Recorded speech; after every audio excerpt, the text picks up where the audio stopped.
Terracotta সেনা ঠিক যেন আলাদা একটা সাম্রাজ্য, বিশাল তার সেনাবাহিনী দুর্গদ্বার আগলে যেন পাহারা দিয়ে যাচ্ছে দিবারাত্র, বছরের পর বছর ধরে। যে বাহিনীর বেশিরভাগটাই মাটির বা ব্রোঞ্জের, বিশ্বকে বিস্ময়ের মধ্যে ফেলে দিয়েছিল চীনের জিংওয়ার এই টেরাকোটা আর্মি। আজ থেকে ৪৫ বছর আগে মাটির নিচে আরো একবার জীবন্ত হয়ে উঠেছিল এই টেরাকোটা সেনারা। ১৯৭৪ সালে জিংওয়ার এক কৃষক পরিবার বাড়ির কাছেই পাত কুয়োর জন্য গর্ত খুঁড়ছিলেন। মাটি থেকে ২ মিটার নিচে অপেক্ষাকৃত শক্ত এবং লাল রঙের মাটি ছিল। সেখান থেকেই টেরাকোটা সেনার আবিষ্কার। পরে ভূতত্ত্ববিদরা প্রায় ২০,০০০ বর্গমিটার এলাকা জুড়ে খনন করে ৮,০০০ সেনা, ১৩০টি রথ, ৫২০টি ঘোড়া এবং ১৫০ ঘোড়সওয়ার সেনার মূর্তি বার করেন। টেরাকোটা সেনার মাঝে একটি দরজাও পেছনের ভূতত্ত্ববিদরা পেয়েছিলেন, তবে সেই দরজার পিছনে কি রয়েছে তা আজও জানা যায়নি।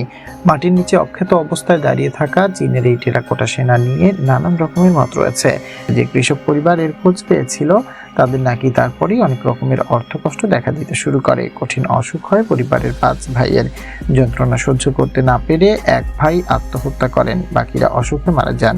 বন্ধ দরজা খুললে আরো বড় অভিশাপ নেমে আসতে পারে, এমনটাই বিশ্বাস অনেকের।